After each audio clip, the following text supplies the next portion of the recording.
ઓમ નમો નારાયણ. જય શ્રી કૃષ્ણ મિત્રો. ચેનલમાં ફરી એકવાર આપ સર્વેનું હાર્દિક સ્વાગત કરું છું. મિત્રો, નારાયણ કવચ અત્યંત પાવન અને શક્તિશાળી સ્તોત્ર છે, જે શ્રીમદ ભાગવત મહાપુરાણમાં છઠ્ઠા સ્કંદના 8મા અધ્યાયમાં આવેલું છે. આ કવચનું પઠન આપણી અંદર દૈવી શક્તિઓને જગાડે છે અને બધી જ બાજુઓથી આપણું રક્ષણ કરે છે અથવા તો રક્ષણ આપે છે. એટલે કવચ પાઠ કરતા પહેલા આપણે ભગવાન વિષ્ણુ, નારાયણ, શ્રી હરિ તેમજ સર્વ દેવોને વિશ્વ શાંતિ અને આત્મશુદ્ધિ માટે પ્રાર્થના કરવી શ્રેયસ્કર ગણાય છે. તો મિત્રો, આપણે આપણા પરિવાર માટે તેમજ વિશ્વના કલ્યાણ માટે શ્રી હરિને પ્રાર્થના કરીશું. પછી જ આપણે સંપૂર્ણ નારાયણ કવચનો પાઠ કરીશું. પ્રાર્થના. હે પરમ નારાયણ, અનંત અનાદિ વાસુદેવ, હે જગતના ત્રાતા, ધર્મના રક્ષક, આજે હું આપની શરણ આવી ભય મુક્તિ, શાંતિ અને શુદ્ધિ માટે હું મારા મન, વાણી અને કર્મથી આપની આરાધના કરું છું. હે દયાના સાગર, અમારી ભૂલ ચૂકને માફ કરી અમારું રક્ષણ કરો. આજનો નારાયણ કવચ નો પાઠ કેવળ મારા માટે નહીં, પણ સંસારના સર્વ જીવોના કલ્યાણ, શાંતિ અને પરમ શ્રેય માટે હું કરું છું. હે હરિ, મારા આંતરિક અને બાહ્ય દુઃખોનો નાશ કરો. મને સત્પથ પર ચલાવો અને મારું મન હંમેશા આપના ચરણોમાં અડગ રહે એવી કૃપા દ્રષ્ટિ કરો. ઓમ નમો નારાયણ. તો મિત્રો, આપણે નારાયણ કવચનો આ પાઠ સંપૂર્ણ સાંભળીશું તો જ એમાં કહેવામાં આવેલું ફળ કથન આપણે પ્રાપ્ત કરી શકીશું. તો મિત્રો, આપણે નારાયણ કવચ સાંભળતા પહેલા થોડોક સમય કાઢી કોમેન્ટની અંદર જય શ્રી કૃષ્ણ લખીશું અને ત્યાર પછી આપણે સંપૂર્ણ નારાયણ કવચનો પાઠ સાંભળીશું. અને જો તમને મિત્રો આ નારાયણ કવચનો પાઠ સારો લાગે તો સાંભળ્યા પછી પણ તમારા વડીલો, તમારા મિત્રો જે પણ હોય એમની સાથે જરૂરથી શેર કરજો મિત્રો. તો ચાલો આપણે શરૂ કરીએ છીએ નારાયણ કવચનો પાઠ. શ્રીમદ ભાગવતના છઠ્ઠા સ્કંદમાં 8મા અધ્યાયમાં શ્રી નારાયણ કવચ ત્વષ્ટા ઋષિના પુત્ર વિશ્વરૂપ ઇન્દ્રને કહે છે.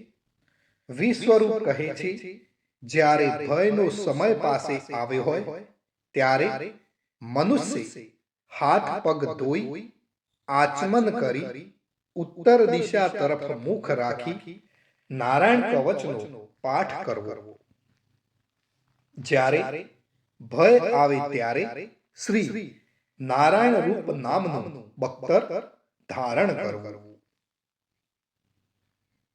ગરુડની પીઠ પર ચરણ કમળ ધારણ કરનારા, 8 સિદ્ધિઓ વાળા, 8 બાહુઓ વાળા અને તે 8 બાહુઓ વિશે શંખ, ચક્ર, ઢાલ, ગદા, બાણ, ધનુષ તથા પાસને ધારણ કરનારા શ્રી હરિ મારી સર્વ પ્રકારે રક્ષા કરો. જળમાં, મત્સ્ય અવતારધારી ભગવાન જલ તંતુઓથી તથા વરુણના પાસથી મારી રક્ષા કરો. માયાથી બટુક બનેલા વામનજી સ્થળમાં મારી રક્ષા કરો. શ્રી વિશ્વરૂપ ત્રિવિક્રમ ભગવાન આકાશમાં મારી રક્ષા કરો. જેના અટહાસ્યથી દિશાઓ ગાજી ઉઠી હતી અને ગર્ભિણીઓના ગર્ભ પડી ગયા હતા તેવા નૃસિંહ ભગવાન દુર્ગ, વન અને યુદ્ધ ભૂમિમાં મારી રક્ષા કરો. પોતાની દાઢથી પાતાળમાંથી પૃથ્વીનો ઉદ્ધાર કરનાર ભગવાન યજ્ઞ મૂર્તિ વરાહ માર્ગમાં મારી રક્ષા કરો. પરશુરામ ભગવાન પર્વતોના શિખરોમાં મારી રક્ષા કરો. અને ભરતના મોટા ભાઈ રામ ભગવાન તથા લક્ષ્મણ પ્રવાસમાં અમારી રક્ષા કરો. ઉગ્ર ધર્મ અને પ્રમાદથી નારાયણ ભગવાન મારી રક્ષા કરો. નિંદાથી નર ભગવાન ને યોગ ભ્રષ્ટ થતા યોગેશ્વર દત્તાત્રેય ભગવાન મારી રક્ષા કરો.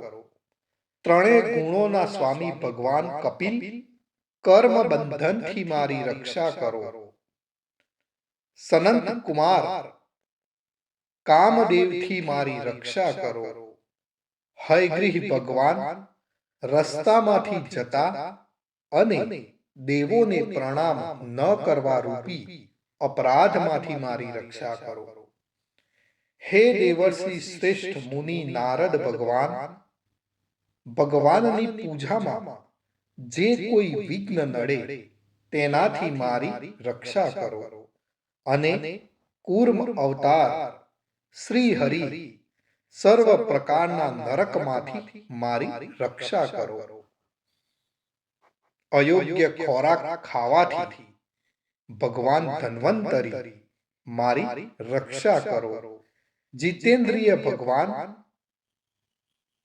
ઋષભદેવ કામ ક્રોધ આદિના ભયમાંથી મારી રક્ષા કરો.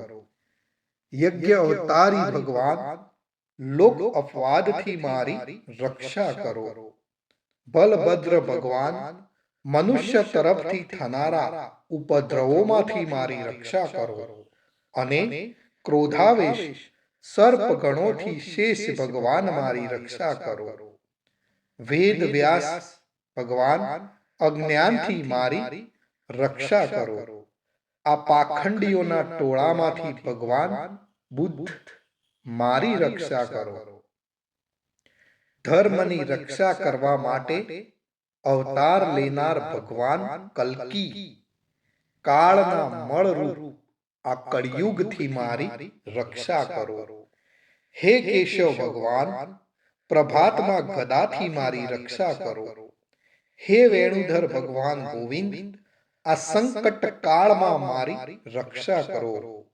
ઉદાત શક્તિ નારાયણ ભગવાન પ્રાહન કાળમાં મારી રક્ષા કરો. અને ચક્રધારી ભગવાન વિષ્ણુ મધ્યાહ્ન કાળમાં મારી રક્ષા કરો. મધુ દૈત્યને મારનારા ઉગ્ર ધનુર્ધારી ભગવાન વિષ્ણુ ત્રીજા પહોરમાં મારી રક્ષા કરો. બ્રહ્મા વિષ્ણુ અને રુદ્ર એ ત્રણ મૂર્તિવાળા ભગવાન માધવ સાયંકાળમાં મારી રક્ષા કરો. ઇન્દ્રિયોના સ્વામી ઋષિકેશ ભગવાન પ્રદોષ કાળમાં મારી રક્ષા કરો. પદ્મનાભ ભગવાન કેવળ એક અર્ધરાતથી પહેલાના કાળમાં અને અર્ધરાતે મારી રક્ષા કરો. શ્રી વત્સસિંહધારી ભગવાન એવા ઈશ શ્રી વિષ્ણુ ભગવાન પાછલી રાતે મારી રક્ષા કરો. તલવારધારી ભગવાન જનાર્દન મળ સકામાં મારી રક્ષા કરો. દામોદર ભગવાન સંપૂર્ણ સંધ્યાઓમાં મારી રક્ષા કરો. કાળ મૂર્તિ ભગવાન વિશ્વેશ્વર સૂર્યોદય પહેલાના કાળમાં મારી રક્ષા કરો. હે પ્રલય સમયના અગ્નિ જેવી તીક્ષ્ણ ધારવાળા ચક્ર, વાયુવાળા અગ્નિથી જેમ સૂકું ઘાસ બળીને ભસ્મ થાય તેમ અમારી શત્રુ સેનાને ભસ્મ કરો. હે વ્રજના જેવા તીક્ષ્ણ સ્પર્શવાળા તણખાઓથી ભરેલી ગદા, તમે ભગવાનને પ્રિય છો. તમે કુષ્માંડ, યક્ષ, રાક્ષસ, ભૂત તથા ગ્રહોનો ભૂક્કો કરી નાખો તથા મારા શત્રુઓના ચૂરે ચૂરા કરી નાખો. હે પંચજન્ય શંખરાજ, શ્રી કૃષ્ણ ભગવાન તમને ફૂંકીને ભયંકર શબ્દ કરે છે અને તેનાથી શત્રુઓના હૃદય કંપે છે. હે પંચજન્ય શંખરાજ, તમે રાક્ષસો, પ્રમથો, પ્રેતગણ, માતૃકાગણ, પિશાચ, બ્રહ્મ રાક્ષસ તથા બીજા ઘોર દ્રષ્ટિવાળાઓને નસાડી મૂકો. હે તીક્ષ્ણ ધારવાળી તલવાર, તમે ભગવાનના હસ્ત દ્વારા પ્રેરાઈને મારા શત્રુઓના સૈન્યને કાપી નાખો. હે સેંકડો ચંદ્ર જેવા મંડળ સમાન ઢાલ, તમે શત્રુઓની આંખને ઢાંકી દો તથા પાપી નજરવાળાઓની પાપ દ્રષ્ટિને હરી લો. અમને ગ્રહોથી, કેતુઓથી, મનુષ્યોથી, સર્પોથી, દાઢવાળા પ્રાણીઓથી તથા પાપોથી જે ભય થાય છે તે સૌ તથા જેઓ અમારા સુખમાં વિઘ્ન કરનાર છે તે સર્વે ભયો ભગવાનના નામ રૂપ અસ્ત્રના કીર્તનથી જ તુરત જ નાશ પામો. વૈદિક સ્ત્રોતોથી સ્તુતિ કરાયેલા વેદમય તથા સમર્થ ગરુડ ભગવાન સર્વ સંકટોમાં મારી રક્ષા કરો. તથા વિશ્વસેન ભગવાન પણ પોતાના નામો લેવા વડે સર્વ સંકટોમાંથી મારી રક્ષા કરો. શ્રી હરિના નામ, રૂપ, વાહન અને આયુધો સર્વ દુઃખોમાંથી અમારી રક્ષા કરો. ભગવાનના મુખ્ય પાર્ષદો અમારી બુદ્ધિ, ઇન્દ્રિય, મન તથા પ્રાણની રક્ષા કરો. આ સાકાર નિરાકાર જે કંઈ જગત છે સર્વ ભગવાનનું જ સ્વરૂપ છે. આ સત્યથી મારા સર્વ ઉપદ્રવો નાશ પામો. અભેદ દ્રષ્ટિવાળા મનુષ્યોને ભગવાન પોતે ભેદ રહિત જોવામાં આવે છે, તો પણ તે પોતાની માયાથી આભૂષણો, આયુધો તથા ચિહ્ન નામની શક્તિઓને ધારણ કરે છે. તે સત્ય પ્રમાણ વડે જ સર્વજ્ઞ તથા સર્વવ્યાપક ભગવાન શ્રી હરિ સર્વ પ્રકારના રૂપો વડે સર્વદા અમારી રક્ષા કરો. શ્રી નૃસિંહ નામના ઉચ્ચારણથી જ જળ, વાયુ, અગ્નિ આદિનો પ્રભાવ પોતાના તેજથી દૂર કર્યો છે. એવા લોકના ભયને દૂર કરનાર ભગવાન નૃસિંહ સર્વત્ર ચારો તરફ મારી તથા મારા પરિવારની રક્ષા કરો. મિત્રો, નારાયણ કવચનું ફળ કથન વિશ્વરૂપ કહે છે, હે ઇન્દ્ર, આ નારાયણ કવચ તમારી આગળ કહ્યું જે ધારણ કરવાથી તમે શ્રમ વિના અસુરોના અધિપતિઓને જીતશો.